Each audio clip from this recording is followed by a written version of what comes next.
सभी दोस्तों का बहुत बहुत स्वागत है। दोस्तों, आज का वीडियो बहुत ही इम्पोर्टेंट वीडियो है। आज के वीडियो में बहुत ही इम्पोर्टेंट टॉपिक यानी शुगर के बारे में डिस्कस करेंगे। दोस्तों, शुगर आज के समय में एक महामारी का रूप लेती चली जा रही है। शुगर दोस्तों एक छोटे बच्चे से लेकर बूढ़े, जवान, स्त्री, पुरुष, गरीब, अमीर सबको अपनी चपेट में ले रही है। दोस्तों, आइए इस महामारी को रोका जाए। दोस्तों, आज के समय में लगभग हर घर में एक दो शुगर के पेशेंट हैं। हर घर में एक दो शुगर के पेशेंट हैं। दोस्तों, जिस तरह से हम आप मिल कर के पोलियो जैसी महामारी को दूर किए हैं, उसी तरह से दोस्तों आप लोग पूरा देश जागरूक बनिए और इस बढ़ती हुई शुगर को कंट्रोल करिए। दोस्तों, शुगर एक लाइफ स्टाइल बीमारी है। शुगर एक लाइफ स्टाइल बीमारी है। दोस्तों, शुगर को आप अपने लाइफ स्टाइल में बदलाव करके, अपने दिनचर्या में बदलाव करके 100% कंट्रोल कर सकते हैं। 100% दवा मुक्त रह सकते हैं। लेकिन इसके लिए आपको दोस्तों जिस तरह से डेली आपको सोना ज़रूरी है, आप सोते हैं, समय से सोते हैं, उसी तरह से दोस्तों आपको अपने दिनचर्या में बदलाव करना पड़ेगा, अपने डाइट में बदलाव करना पड़ेगा। और यह बदलाव दोस्तों आप 3 महीने के लिए करके देख लीजिए। 3 महीने के अंदर ही आप जो शुगर की दवा ले रहे हैं उसका पावर कम हो जाएगा। अगर ये बदलाव और इस डाइट को आपने अपना लिया तो दोस्तों आप दवा मुक्त भी हो जाएंगे। लेकिन इसके लिए आपको खुद जागरूक होना पड़ेगा। तो दोस्तों, आज के वीडियो में 20 ऐसे फूड्स के बारे में बात करेंगे जिनमें ऐसे प्रोटीन्स, विटामिन्स यानी कुछ फाइटोकेमिकल्स पाए जाते हैं जो कि शुगर को कंट्रोल करने में मदद करते हैं। तो दोस्तों, आप अपने डेली रूटीन में इन 20 फूड में से 1-2 फूड ज़रूर लीजिए। इन 20 फूड में से 1-2 फूड ज़रूर ले लीजिए। दोस्तों, 20 फूड्स कौन से हैं, उनमें कौन कौन से प्रोटीन्स, विटामिन्स पाए जाते हैं, कैसे लेना है, कब लेना है, ये सारी जानकारी आपसे शेयर करेंगे। लेकिन दोस्तों, सबसे पहले जैसे हमने कहा था, आपको अपने दिनचर्या में बदलाव लाना होगा, अपने डाइट में बदलाव लाना होगा। दोस्तों, अगले 3 महीने का संकल्प लेके आप चलिए और आप एक कागज़ उठाइए, उस कागज़ पे लिख लीजिए, आज से आप ये रूल्स को फॉलो करेंगे, आप अपने डाइट में बदलाव लाएंगे। तो चलिए दोस्तों, डाइट में बदलाव क्या लाना है, उसके लिए आपको ये जानने की ज़रूरत है शुगर हमें होती क्यों है, शुगर होने के पीछे का कारण क्या है। दोस्तों, जब हमारा पाचन तंत्र कमज़ोर हो जाता है, जब हमारा पैनक्रियाज इंसुलिन को नहीं बनाता है, तो दोस्तों हमें शुगर होती है। तो आप अपने पाचन तंत्र को, अपने पैनक्रियाज को सेफ रखिए। तो चलिए जानते हैं पाचन तंत्र को और पैनक्रियाज को डिस्टर्ब कौन सी चीज़ें करती हैं, कौन सी चीज़ें हैं जिन्हें हमें नहीं खाना चाहिए और कौन सी चीज़ें हैं जिन्हें हमें खाना चाहिए। दोस्तों, सबसे पहले आप ये जान लीजिए आपकी डेली की डाइट कैसी होनी चाहिए। दोस्तों, हमारी जो डेली की डाइट है वो 70% लिविंग वस्तुओं पर आधारित होनी चाहिए। 70% लिविंग चीज़ें हमें डेली अपने डाइट में शामिल करना चाहिए। 20% अपने पेट को हमेशा खाली रखिए या आप इसे पानी से भर के रखिए। 10% आपका पेट हमेशा खाली होना चाहिए। या 10% आप दोस्तों क्या ले सकते हैं, नॉन लिविंग वस्तुओं का सेवन कर सकते हैं। नॉन लिविंग वस्तुएं कौन सी हैं, चलिए जानते हैं। और यही नॉन लिविंग वस्तुएं आज के समय में दोस्तों 70% लोग खा रहे हैं, जिसके कारण दोस्तों गैस, कब्ज, एसिडिटी, तरह तरह की बीमारियां होती हैं। नॉन लिविंग वस्तुएं दोस्तों जो मशीनों द्वारा बनाई जाती है, जिन चीज़ों को बनाने में प्रोसीजर किया जाता है, बनती तो नेचुरल चीज़ें से हैं, लेकिन इन्हें मशीनों द्वारा प्रोसेस किया जाता है। और जब मशीनों द्वारा प्रोसेस किया जाता है तो इसके प्रोटीन्स, विटामिन्स, फाइबर सब नष्ट हो जाते हैं। फिर स्वाद बढ़ाने के लिए बेस डाला जाता है, कलरफुल बनाने के लिए आर्टिफिशियल कलर डाला जाता है। और दोस्तों 1 महीना, 2 महीना, 3 महीना, 6 महीना, 1 साल की इसकी एक्सपायरी होती है।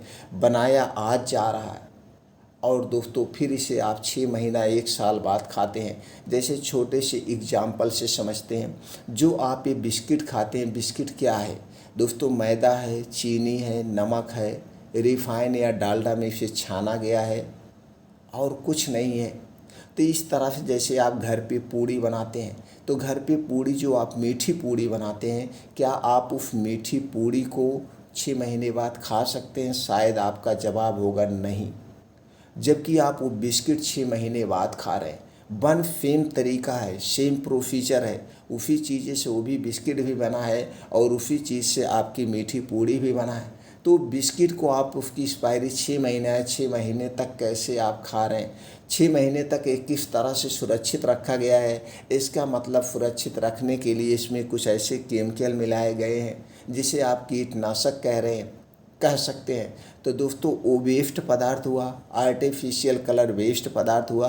तो ऐसे ही जो मशीन द्वारा बनाई जाती है वेस्ट पदार्थ आप खाते हैं, ये जाके आपकी आंतों में चिपकते हैं, जिससे आंतों में एक मोटी लेयर बनती है और यही मोटी लेयर बनते बनते ज़्यादा मोटी लेयर होती है। फिर कब्ज से गैस, एसिडिटी, बवासीर, भकंदर और आपका पैनक्रियाज डिस्टर्ब होता है, इंसुलिन नहीं बना पाता है और जिसके कारण शुगर, ब्लड प्रेशर, तरह तरह की बीमारियां होती हैं। तो दोस्तों ये है निर्जीव वस्तुएं। हमें निर्जीव वस्तुएं कभी नहीं खाना चाहिए, चाहे वो छोटी चीज़ हो चाहे बड़ी चीज़ हो। लेकिन आज के समय में 70% लोग नॉन लिविंग वस्तुएं खा रहे हैं, निर्जीव वस्तुएं खा रहे हैं। तो हमारी डाइट कैसी होनी चाहिए दोस्तों? हमारी डाइट लिविंग वस्तुओं पर आधारित होनी चाहिए। लिविंग वस्तुओं में, लिविंग चीज़ों में प्राण होता है, ऊर्जा होती है। एग्जाम्पल के लिए लिविंग वस्तुएं कौन सी हैं? हरी साग सब्जियाँ, सभी हरी साग सब्जियाँ दोस्तों लिविंग वस्तुएं हैं। इनमें दोस्तों antioxidant, fibre, flavonoid, vitamin C जैसे महत्वपूर्ण पोषक तत्व पाए जाते हैं जो हमारे शरीर को स्वस्थ और निरोग बनाते हैं। ये जो ताज़े फल हैं, मौसमी ताज़े फल हैं, ये दोस्तों लिविंग वस्तुएं हैं। इनमें दोस्तों सभी तरह के वही गुण पाए जाते हैं जो सब्जियों में पाए जाते हैं, इससे डिफरेंट पाए जाते हैं। ड्राई फ्रूट्स है, लिविंग है, ड्राई फ्रूट्स को भिगो के खाइए, इसमें प्राण ऊर्जा है, शक्तियाँ हैं। ये दोस्तों जो बीन्स होते हैं, जैसे चना हो गया, मूंग हो गया, अलसी का बीज, कद्दू का बीज, सूरजमुखी का बीज, ये जितने बीज होते हैं इन्हें रात को भिगोइए, अंकुरित करिए। जब इन्हें आप अंकुरित करते हैं तो इनकी शक्तियाँ बढ़ जाती हैं और दोस्तों इन्हीं बीज से बड़े बड़े पेड़ पौधे उगते हैं। तो लिविंग वस्तुएं हैं। प्लांट वेस्ट दूध दोस्तों लिविंग वस्तुएं हैं। ये लिविंग वस्तुएं आप अपने डाइट में शामिल करिए, आपको बीमारी टच तक नहीं कर पाएगी। इसके साथ साथ दोस्तों आप अपने दिनचर्या में कुछ बदलाव करिए। आज की दिनचर्या क्या है? देर रात को सोना और देर तक दोस्तों सुबह जागना, यानी देर रात को जागना, सुबह जागना। तो आप जब देर को सोएंगे तो सुबह लेट तक आप सोते रहेंगे, तो जिससे दोस्तों आपका ये खाना उसी पेट में पड़ा रहता है ज़्यादा देर तक। तो दोस्तों इसीलिए हमें ये नियम में भी बदलाव करना पड़ेगा।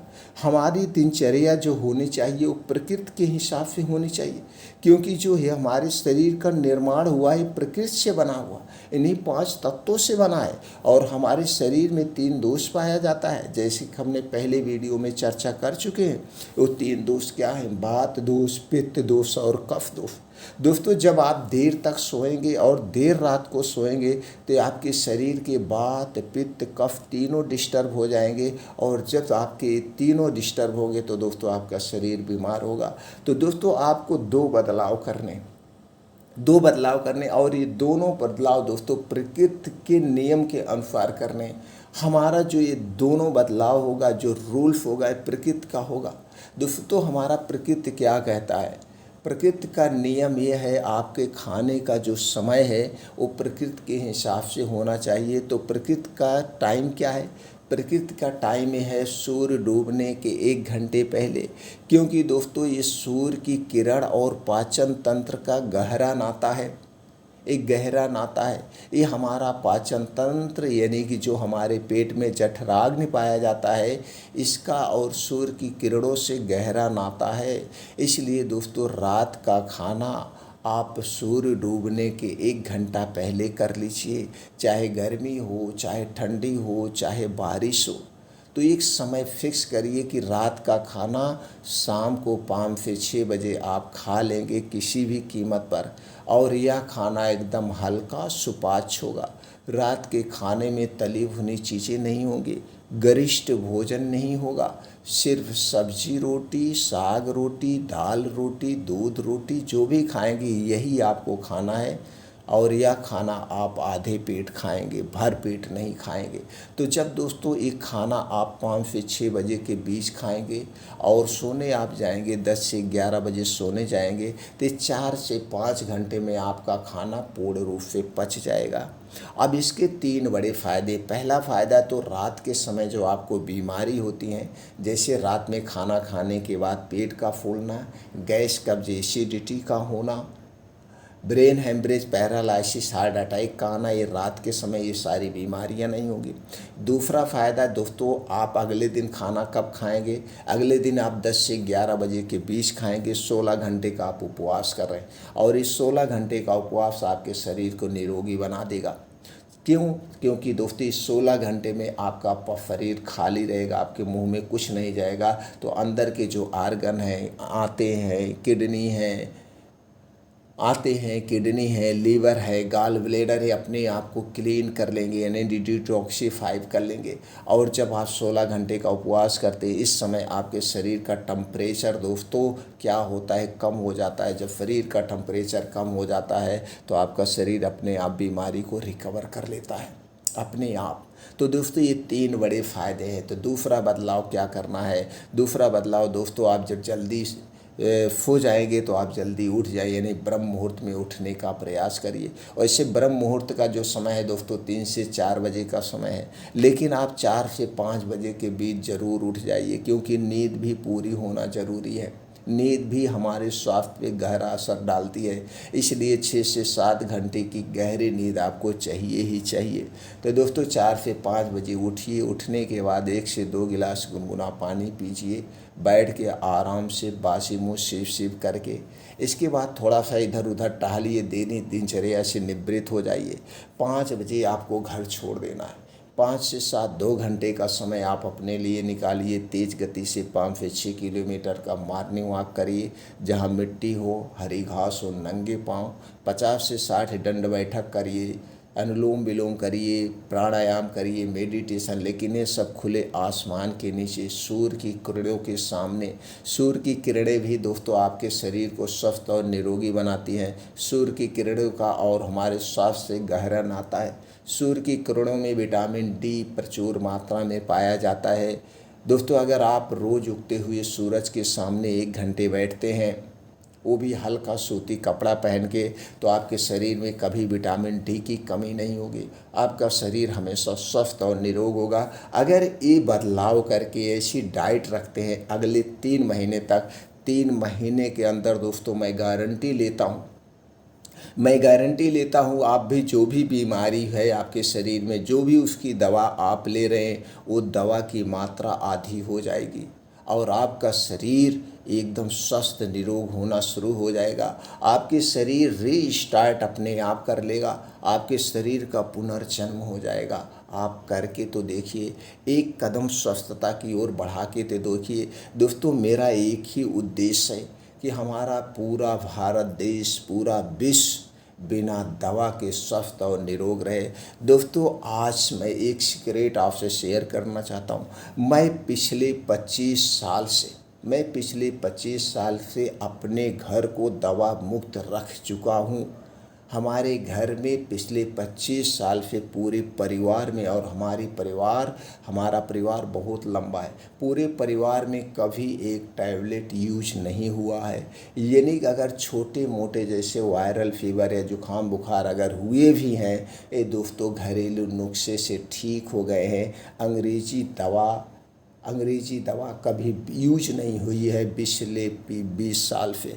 और दोस्तों आप भी अपने परिवार को स्वस्थ और निरोग रख सकते हैं ये जानकारी अपना के, जागरूकता अपना करके।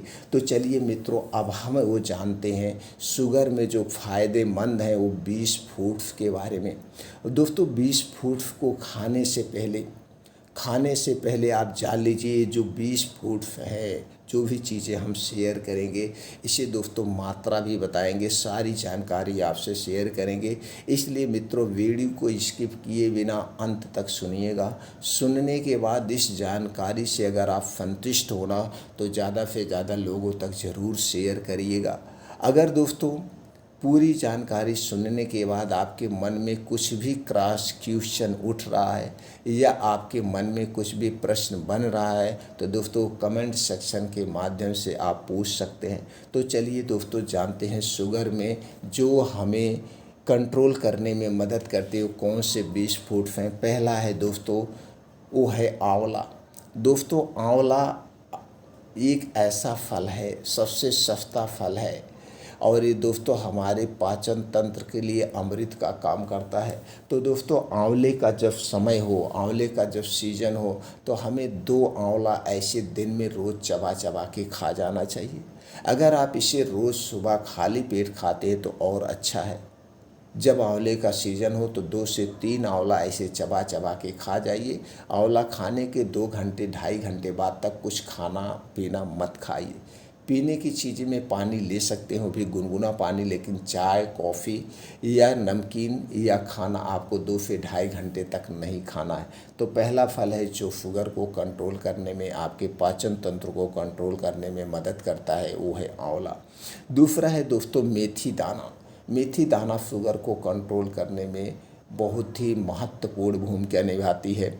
मेथी दाना में एंटीऑक्सीडेंट, एंटी डायबिटिक गुण, एंटी इन्फ्लामेटरी, एंटी फंगल यानी इसके साथ साथ कुछ प्रोटीन्स विटामिन्स पाए जाते हैं। तो दोस्तों 1 चम्मच मेथी दाना रात को भिगो के सुबह खाली पेट उसका पानी पी लेना है और उसे चबा चबा के खाना है। मेथी दाना जब भिगोना दोस्तों इसे किसी मिट्टी के बर्तन या कांच के बर्तन में ही भिगोना चाहिए, सबसे बेटर है। मेथी दाना खाने के बाद भी दोस्तों 2 से 2.5 घंटे तक आप कुछ नहीं खाएंगे पिएंगे। अगली चीज़ है दोस्तों है दालचीनी। दालचीनी में दोस्तों antioxidant, calcium, iron, phosphorus, flavonoids के साथ साथ एंटी डायबिटिक गुण भी पाया जाता है। ये दालचीनी दोस्तों आपके किचन का मसाला नहीं है, ये सारी औषधियाँ होती हैं। इन औषधियों का हमें अपने डेली रूटीन में शामिल करना चाहिए। तो दालचीनी का पाउडर आपको कितना लेना है दोस्तों? दालचीनी आप जैसे चाय बना रहे हो उसे काढ़े के तौर पे भी यूज कर सकते हैं। आप दालचीनी दूध में डाल के भी ले सकते हैं, जैसे आपको अच्छा लगे इसका प्रयोग कर लीजिए। दोस्तों दालचीनी कितना लेना है दोस्तों? आधी चम्मच आप रोज़ ले सकते हैं या 1 चम्मच 2 बार, आधी चम्मच 2 बार डिवाइड डोज में। आधे चम्मच का मतलब दोस्तों हो गया छोटी चम्मच जो होती है जिसमें 5 से 6 ग्राम आता है, उसका आधी यानी 2 से 2.5 ग्राम आपको डेली प्रयोग कर सकते हैं। अगला है दोस्तों है सफ़ेद कद्दू, जिसे आप पेठा वाला कद्दू कहते हैं। यह दोस्तों एक अमृत के समान है diabetes, blood pressure, blood sugar के लिए। ये दोस्तों सफ़ेद कद्दू का काम क्या है? हमारे आंतों को क्लीन करता है, शरीर के अंदर के आर्गन को डिटॉक्सिफाई करता है। तो दोस्तों आप सफ़ेद कद्दू का जो है जूस लेना है 1 गिलास रोज़। 1 गिलास आप इसका जूस प्रयोग कर सकते हैं लगातार 21 दिन तक। और 21 दिन तक जब आप इस जूस का सेवन करेंगे तो देखेंगे आपका शुगर अपने आप कंट्रोल होना शुरू हो जाएगा, आपके शरीर में अजीब सा बदलाव होगा। तो 1 गिलास आप सफ़ेद कद्दू का जूस खाली पेट पी सकते हैं। बस जूस पीने के 3-4 घंटे बाद तक कुछ नहीं खाना पीना है। 3-4 घंटे बाद तक कुछ नहीं खाना पीना है, जब तक आपको खूब अच्छी सी भूख ना लग जाए। अगला है दोस्तों वो है लौकी। लौकी आप अपने डेली डाइट में ज़रूर शामिल करिए, लौकी की सब्ज़ी खाइए। लेकिन अगर आप इसे शुगर कंट्रोल करने के लिए उपयोग करना चाहते हैं तो आपको इसको जूस लेना पड़ेगा। जैसे आपने कद्दू, सफ़ेद कद्दू का जूस लिया, उसी तरह से आप लौकी का भी जूस ले सकते हैं। लौकी के जूस लेने के 2-2.5 घंटे बाद तक आपको कुछ नहीं खाना पीना। अगली सब्जी है दोस्तों करेला। करेला भी शुगर को कंट्रोल करने में हेल्प करता है। तो आप करेले की सब्ज़ी भी खाइए, लेकिन आपको ज़्यादा फ़ायदा लेना है तो करेले का जूस आप ले सकते हैं, करेले का जूस ले सकते हैं। अगला फल है दोस्तों जो है साल भर में एक ही बार पाया जाता है, वो है जामुन। दोस्तों जामुन साल भर में एक ही बार पाई जाती है, तो जामुन के फल भी फ़ायदेमंद है, जामुन की गुठलियाँ भी फ़ायदेमंद है, जामुन की पत्तियाँ भी फ़ायदेमंद है। तो दोस्तों जब जामुन का समय आ जाए तो जामुन का सेवन ज़रूर करें। अगला है दोस्तों भुना हुआ चना, अंकुरित चना। ये भुना हुआ चना और अंकुरित चना दोनों ब्लड शुगर को कंट्रोल करने में मदद करते हैं और आपके शरीर को हेल्थी बनाए रखते हैं। अगला है दोस्तों अंकुरित मूंग। अंकुरित मूंग भी जैसे भुने वाला चना है, उसी तरह से ये भी हमारे शरीर को स्वस्थ और निरोग बनाने में मदद करती है। अगला चीज़ है दोस्तों जौ, बाजरा और रागी। दोस्तों आप सिर्फ गेहूं की ही रोटी नहीं खाइए, कभी कभी अपनी रोटी को में बदलाव भी करिए। कभी जौ की रोटी ले लीजिए, कभी बाजरे की रोटी ले लीजिए, कभी रागी की रोटी ले लीजिए, या आप घर पे मल्टीग्रेन आटा भी तैयार करके मिक्स भी ले सकते हैं। लेकिन अलग अलग रोटियों का भी सेवन हमें करना चाहिए। ये जो तो जौ, बाजरा, रागी जो है, इनमें एंटीऑक्सीडेंट, फाइबर प्रचुर मात्रा में पाया जाता है। इसके अलावा दोस्तों जो अगला चूर्ण है वो है त्रिफला चूर्ण। त्रिफला चूर्ण आयुर्वेद का एक शक्तिशाली चूर्ण है। इसे दोस्तों शरीर के लिए अमृत माना गया है। त्रिफला चूर्ण का प्रयोग कई तरीके से किया जाता है। दोस्तों त्रिफला चूर्ण गैस, कब्ज, एसिडिटी को दूर करने में बहुत बड़ी भूमिका निभाता है और ये 3 फलों से बना है, हरण, बहेड़ा और आंवला। हरण, बहेड़ा और आंवला हमारे शरीर को स्वस्थ और निरोग बनाने में बहुत ही महत्वपूर्ण भूमिका निभाते हैं। अगला है दोस्तों है मखाना। दोस्तों अगर आपको डायबिटीज़ है तो आप मखाने का सेवन करिए। तो मखाने का सेवन कैसे करना है? मखाने का सेवन जब करना दोस्तों, रात को भिगो के सुबह खाली पेट करिए, सबसे बेस्ट फ़ायदा मिलेगा। और अगर आप शाम के समय करते हैं तो इसे आप नमकीन के तौर पे लेना चाहते हैं तो इसे हल्का सा दोस्तों देसी गाय का घी डाल के भून लीजिए।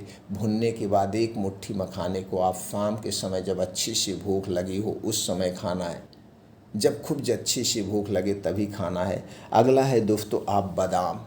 बादाम भी दोस्तों ब्लड शुगर को कंट्रोल करने में मदद करता है, क्योंकि इसमें एंटीऑक्सीडेंट, फाइबर प्रचुर मात्रा में पाया जाता है। बादाम का सेवन जब भी करना है, रात को भिगो के सुबह खाली पेट करना। तो एक दिन में कितना बादाम ले सकते हैं दोस्तों? एक दिन में 7 से 8 बादाम आप ले सकते हैं, ज़्यादा बादाम मत लीजिए। मार्केट में बादाम 2 टाइप की मिलती है, एक खट्टी बादाम और एक मीठी बादाम। तो दोस्तों आप कभी भी खट्टी बादाम मत लेना। खट्टी बादाम में साइनाइड टाइप का पॉइजन पाया जाता है। जब भी बादाम लेना आप मीठी बादाम लेना। इसके अलावा दोस्तों कुछ और फल हैं जो आपके ब्लड शुगर को कंट्रोल करने में मदद करते हैं, वो है दोस्तों सेब। दोस्तों रोज़ सुबह खाली पेट एक बड़ा सेब लीजिए, जिसका वज़न 250 ग्राम से 300 ग्राम हो। रोज़ सुबह एक सेब खाली पेट लेने से दोस्तों आपके शरीर में एक तो एनर्जी बनी रहेगी, ऊपर से दोस्तों इसमें फाइबर, विटामिन सी, फ्लेवोनॉइड्स पाया जाता है जो आंतों को क्लीन करने का काम करता है। तो दोस्तों आप अपने डेली रूटीन में एक बादाम को शामिल कर सकते हैं। और इससे कुछ फल हैं जैसे अमरूद, संतरा, कीवी, नाशपाती, ये भी ब्लड शुगर को कंट्रोल करने में मदद करते हैं। तो दोस्तों इन फलों को अपने डेली रूटीन में आप शामिल कर सकते हैं और अपने शरीर को ब्लड शुगर से मुक्ति दिलाने में मदद करेगी। यार कई मच्छर है निकलते हमारे। वेट, ये सब हमारे पिठियों काटत हुई, तुम काटत हुई, ये देखा बेट मारे हमें। और देखा कहूँ मार तब जा पीछे जो कहूँ देखा था तो